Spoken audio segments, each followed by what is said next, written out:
Bonsoir, bienvenue à tous dans ce journal. Voici les titres du 19h30. Nouvelle tension dans le quartier Matongé, près de la porte de Namur à Bruxelles. Une manifestation suite à la victoire de Kabila a dégénéré. Nous ferons le point avec Frédéric Gersdorf.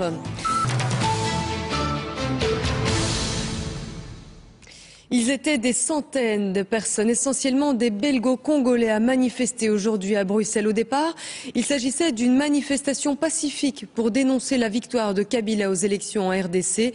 Mais la marche a dégénéré. En fin d'après-midi, on ne compte plus les vitres brisées dans les magasins et les voitures endommagées. Il y aurait aussi des blessés. Frédéric Gersdorf. À quelques mètres de la rue, vers les achats de Noël, une charge policière. Il est 18h, porte de Namur. Différents groupes de manifestants se dispersent dans les rues de Matongé. Sur leur passage, une moto renversée, une vitrine brisée. Pourtant, au même endroit 4 heures plus tôt, c'est une manifestation organisée et pacifique qui se préparait. C'est une manifestation pacifique d'indignation pour dénoncer le hold-up électoral qui se commet au vu et au su de tous. Nous ne sommes pas ici comme des voyous. Nous sommes ici pour déclarer notre victoire. C'est Tshisekedi qui a gagné les élections présidentielles au Congo. Il conteste donc une nouvelle fois les résultats des élections au Congo, la victoire de Joseph Kabila. Plus de 1000 opposants sont rassemblés. À la tête du cortège, des enfants sont placés, mais sur la petite ceinture, le ton monte. C'est les policiers qui ont créé des problèmes. C'est les policiers qui ont créé des problèmes et ils ont fait sortir des gaz lacrymogènes comme ça parce que les gens voulaient marcher comme l'itinéraire demandé. Un policier blessé, des arrestations judiciaires et administratives. Les services d'ordre de la manifestation ne contrôlent plus la situation.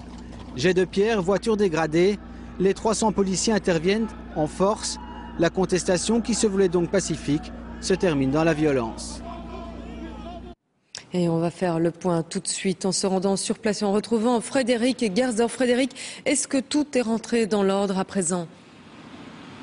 Alors selon la police, les choses sont en train de se normaliser. En ce moment même, il y a des dizaines d'arrestations, des arrestations administratives, des arrestations judiciaires. La police a amené plusieurs bus pour pouvoir arrêter toutes les personnes qui avaient commis des violences. Alors ce seraient essentiellement des jeunes membres de bandes urbaines qui auraient commis toutes ces violences. Des jeunes qui n'auraient pas forcément un lien direct avec la manifestation. Alors vous êtes à quelques dizaines de mètres de la porte de Namur, du quartier Matongé aussi, parce qu'il y a un certain ressentiment envers les médias francophones. Comment l'expliquez-vous ?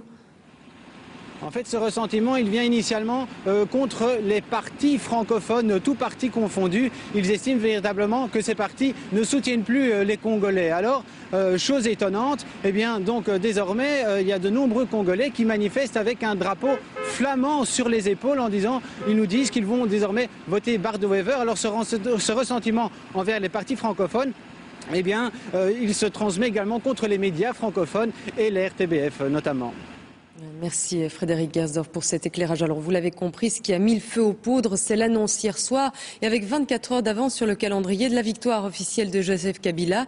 La Cour a confirmé les résultats donnés par la commission électorale, mais ces élections ont été entachées de nombreuses irrégularités, au grand regret de la Belgique, qui a décidé d'ailleurs de ne pas envoyer son ministre des Affaires étrangères à l'investiture du président Kabila.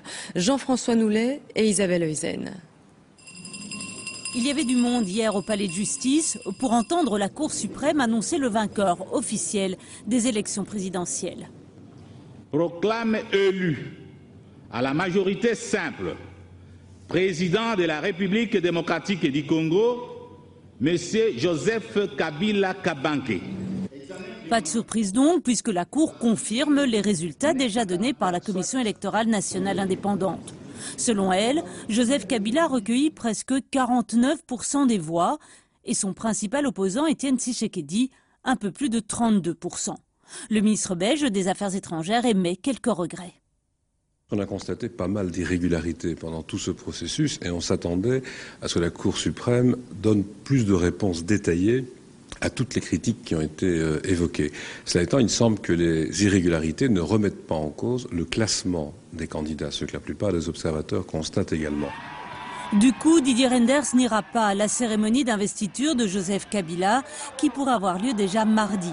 Il attendra plutôt l'installation de la nouvelle Assemblée nationale, car elle aussi vient d'être élue et le dépouillement des votes est encore en cours. Je préfère me rendre au Congo une fois que l'Assemblée nationale aura été installée, en espérant que toute la procédure pour l'Assemblée nationale tirera les leçons de ce que l'on vient de vivre, c'est-à-dire éviter les irrégularités et en tout cas prendre les mesures nécessaires. J'ai vu qu'il y avait d'ailleurs déjà des premières mesures prises sur place. La Belgique lance donc un signal aux autorités et en même temps appelle au calme. Ce fut le cas aujourd'hui à Kinshasa, mais l'opposition appelle à des manifestations pour le début de la semaine prochaine.